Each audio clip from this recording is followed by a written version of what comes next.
Yo, it's Captain, hands free yet again, with the jank ass phone holder. But I don't know. I looked into getting a better one. Maybe I'll do it at some point. But right now this is we'll make do. Bringing you a Zelda adventure log, adventure journal. I don't know what I'm gonna call it. I wasn't. This would be the first one of these. I wasn't even sure if I was gonna do one, to be honest, because it's like there's a lot of like just running around in Zelda. It's like, oh, I did a bokoblin camp. Oh, I picked some mushrooms, and I'm like, I don't know if that's really worth making a video about, but I like this kind of stream journaling approach to videos, so we'll try it out. We'll see how it goes. I have ideas for it. I could always throw something else, some random video idea, I suppose, in instead. But I thought it'd be fun, and there were a couple things that we did today that stuck out in my mind. I thought, we could just talk about. Nothing like bigger picture. No like big story. I don't know. There's some story. There's some story to analyze. All right, let's get into it. We are on our way to save Goron Town. Uh, something's going on with the Gorons, right? We did Rito. I've been following kind of the breadcrumbs. I've been doing it in order. I've been playing Tears of the Kingdom. Did I say Tears of the Kingdom? We're doing Zelda Tears of the Kingdom. uh, is our little adventure journal. We're playing. We're following kind of the way it asks us to go. So we did the Ritos. I went back to Lookout Landing, and now it's like, oh, save the Gorons. So we're gonna go save the Gorons, and we're just kind of on our way there. We were at like Woodland Stable, and we had done the thing with the Great Fairy. Finally got our gear upgraded, dude. It's nice. We were fighting a Hinox, and I was able to like not die with every hit. It was nice. The game is a lot better when you get some armor upgrades. The whole like dying in one hit to everything is not what I enjoy about Breath of the Wild style Zelda games. That is terrible. There's I don't know, maybe I need to make a video on like things that I like about the Breath of the Wild style and things that I don't. I'll write that down because I can make a long list. But yeah, we just kind of climbed the mountain. Our goal today was to get the tower so we could see, and then kind of figure out where to go. And so we got the tower. It was nice. I think it was our first tower with like a little quest. I can't remember. We've had some challenges, but it was like a little quest. It was like, oh, the door doesn't open. You have to go up. And we just like rode a rock up. It was fun. And then we got it, and you could see everything. And this was a nice tower because like it's already kind of up a mountain, so you're really high, and then you can kind of see everything, and it shoots you up to like a little island right at the top, so you could just land on the island and then look around. You don't have to like constantly worry about, oh, I'm falling. I gotta scope everything out before I fall. And so you really just see a lot of Hyrule, and it's the strengths of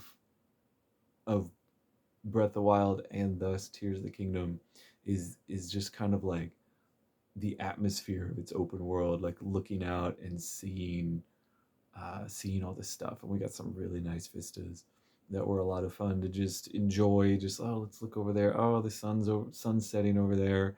Oh, we haven't quite ever seen in between those areas. Let's check that out.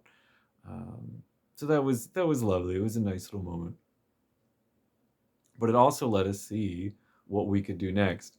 And I noticed the next little story tier, what do we call it? The next geoglyph was nearby.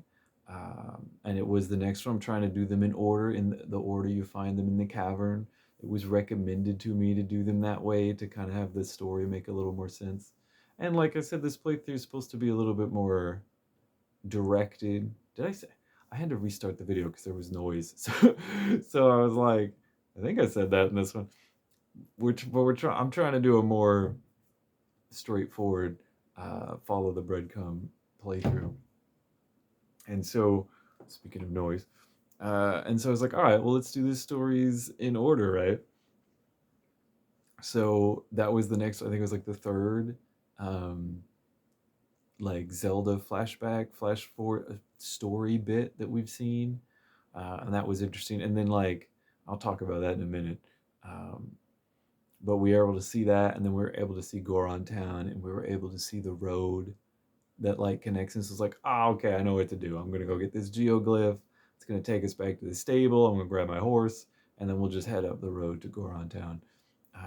I don't know, the whole like adventuring, things. Speaking of things that Breath of the Wild does well, Tears of the Kingdom, of course, same style as Breath of the Wild. They're the same entity to me. It's the Breath of the Wild Zelda. Um, but one of the things it does really well is like giving you an adventure to like plan out. Here's your map. What do you want to do with it? How are you gonna go? And it's, I don't know. That's the thing. One of the things I like about it quite a bit.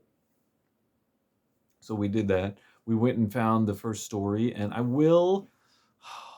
It's kind of hard after a Star Rail video where there's so much dense story to talk about and to think about and to be like what they're playing, to watch like this little cutscene that they gave us, and it was, I'm gonna be honest, it was, I mean, the game's focus is not the story, okay? It's really not. So it's just like a little bit of story. It's more like a wonder piece. It's like, ooh, I wonder what's going on. Or, ooh, look at the wonder of this. Because it was cool. I'll tell you what, it was cool to see the Zonai. We saw our first lady Zonai, and her ears were like up. And I was like, the lady Zonai have bat ears. And then it showed us Raru again, and his ears were down. And like, oh, it's the same ears. They're just down. You forget that those are all ears. You feel like his head is like he's like a hammerhead shark or something, but he's not. It's just ears, and they look cool. The Zonai look awesome. What was her name? I think she said her. It was like M something.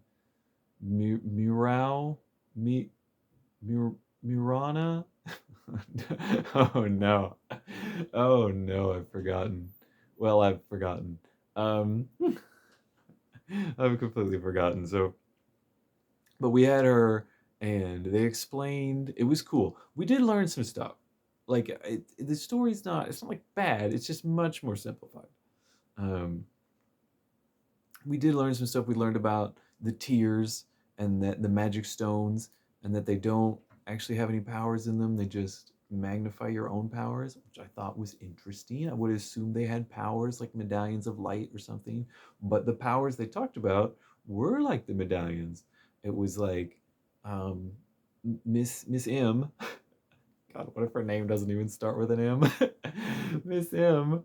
Uh, said hers, it was on her neck, is the power of spirit. She could separate her spirit from body. It's like, ooh, like the temple of spirit. And then Raru's had the power of light. Ooh, temple of light. And then he said Sonia's had the power of time. And I was like, ooh, the power of time, or the temple of time. And then they said, Zelda, you seem to have light and time powers. And I was like, well, that's interesting that they would separate all the powers out like they always do, and then be like, oh, but Zelda, you have two. I wonder where they're going with that. I wonder like what the Zelda tie-in would be. Is it just going to be like the spirit medallions from Ocarina of Time? The typical temples that you see. The normal. Um, is it delegation? Well, the normal separation. I think it's a different word of like elements that Zelda has. I wonder if they'll do that. But then they like just randomly bring up that like, oh well, you could eat one and turn into a dragon, but then you'll be cursed. I was like, what? What a random ass thing to bring up. And they were like, well, if you're trying to get back to your time, you could be an immortal dragon, and then you could just live to your time, but you'll be cursed. And it was like, this is like something you do where you're like in a library and you're trying to find answers, and then you go, oh, I found this book. You can become immortal. And then I was like, oh, how's that work? Oh, you become a dragon. It's like, okay, is that something we can do? And it's like, oh, no, you get cursed. It's like, oh, that's a bad idea. But they didn't do any of it. They didn't have any setup. It was just like, oh, by the way, you're looking for ideas. You could become cursed. It'd be terrible though. And everybody's like, oh yeah, that'd be terrible. Like, why did you bring it up? So of course they brought it up because something like that's gonna happen. They needed to foreshadow something, and they just fucking ham-fisted it, dude. They just ham-fisted it, just like throw it in there. So I think that will be interesting. I am interested in this story. The Breath of the Wild story hit me harder than I realized, because while you're playing the game, so much of it is not story, and then all of a sudden you see a cutscene, or you see a cutscene you've seen before, and you're like, oh, I remember that, and it like hits you, the emotional part. So, I imagine this story is gonna feel a lot the same, like individual little pieces. It's not gonna be much, but like it'll probably be a little more powerful than you realize.